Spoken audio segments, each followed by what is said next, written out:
Tales from Native America. Coyote Stories for Children by Susan Strauss. Coyote gets his powers.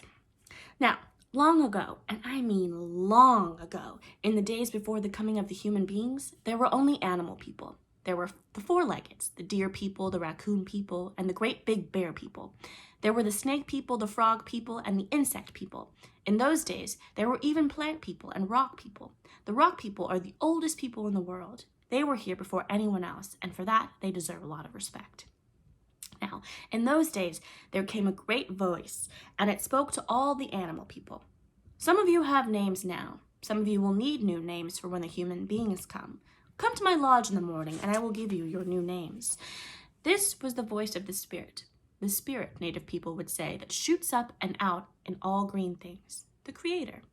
Now, Coyote heard this. He was so excited about getting a new name that he went right out, walking all around the villages, bragging to everyone about how he was going to get a new name.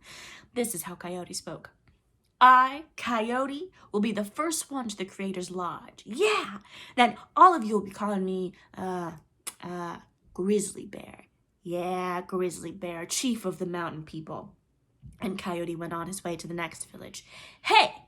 I, Coyote, will stay up all night long. Yeah, I'll be the first one to the Creator's Lodge in the morning. And then all of you will be calling me, Salmon. Yeah, Salmon, chief of the fish people.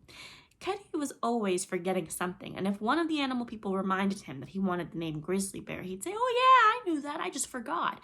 Coyote went on his way from village to village, bragging in this way.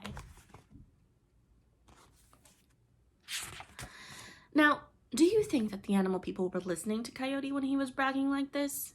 No. They knew about Coyote. Just like native people know that there's going to be trouble when someone starts thinking too much of themselves. Oh yes, the animal people, they knew about Coyote. They knew about Coyote from the time when he was fooling around and shot the night. It seemed to be night forever until Old Man Duck fixed it. They knew about Coyote from the time when he saw Hummingbird Woman flying around. Well, you know how a hummingbird can fly, don't you? Coyote saw a hummingbird woman flying like that, and he said that he could fly like that too. So he climbed way up this tall ponderosa pine to show everyone how well he could fly. He jumped out of that tree,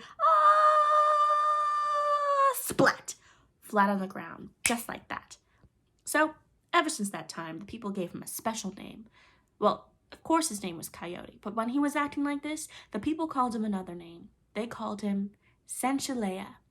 Sanchalea, it means braggart, fool, someone who thinks he's better than everyone else. Maybe you know someone who's a Sanchalea. Well, Coyote went on from village to village telling everyone, hey, I'm going to stay up all night long, and then for sure I'll be the first one to the Creator's Lodge. Then all of you will be calling me, psst, psst. It was Fox, Coyote's younger brother. Hey, Coyote, you'd better be quiet. Everyone's calling you Sanchalea. Yip.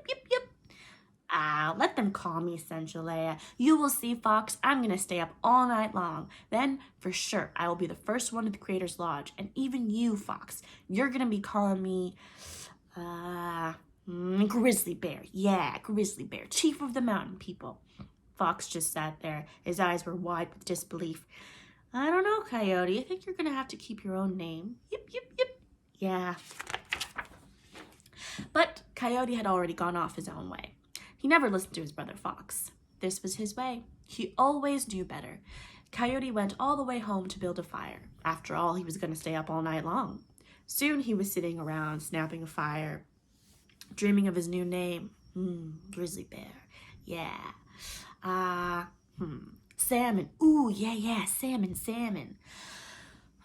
Grizzly Bear. Yeah. Now, Coyote was having a great time, dreaming about which name he would take, but a little bit later that evening, Grizzly Bear.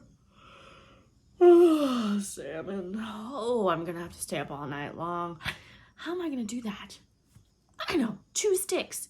Coyote scratched around outside his lodge and found 2 sticks. He put one between the eyelids in one eye, 1 stick, and one between the eyelids in the other eye. 2 sticks. Ha! Now I will stay up all night. Coyote's eyes started to get heavy. Grizzly Bear and sore. Ah, salmon.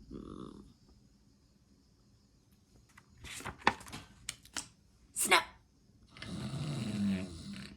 Oh, yes, Coyote did that. He fell right asleep. I bet you knew he was going to do that. The next morning, when he woke up, he went right out to the Crater's Lodge. I will take the name Grizzly Bear. Yeah. Yep, yep. Grizzly Bear was taken at dawn. Well, then I'll take the name Salmon. Yeah. Yep, yep. Salmon swam away at dawn. No, Coyote, you must keep your name. It is a good name for you. Soon the human beings, the two-leggeds, will be coming. You must make the world ready for them. To do this, I give you two powers. You have the power to create whatever you can imagine, and you have the power to come back to life after you die. Go out, Coyote. Coyote felt so good about his powers that he forgot all about the other names. They didn't seem too important anymore. After all, he had his powers. He was going to create a world with his imagination. In a way, you and I are a little like Coyote. We can create our world with the power of our imaginations too. But just like you and I, Coyote didn't always use his powers well. Sometimes he created beautiful and necessary things, and sometimes he created things out of his arrogance, self-centeredness, or impatience. Everything we two-leggeds must endure or get to enjoy in this world was created by Coyote. Coyote felt so good about his new powers that he set out traveling, making his tracks, traveling all over North America, making the world ready for the coming of the human people.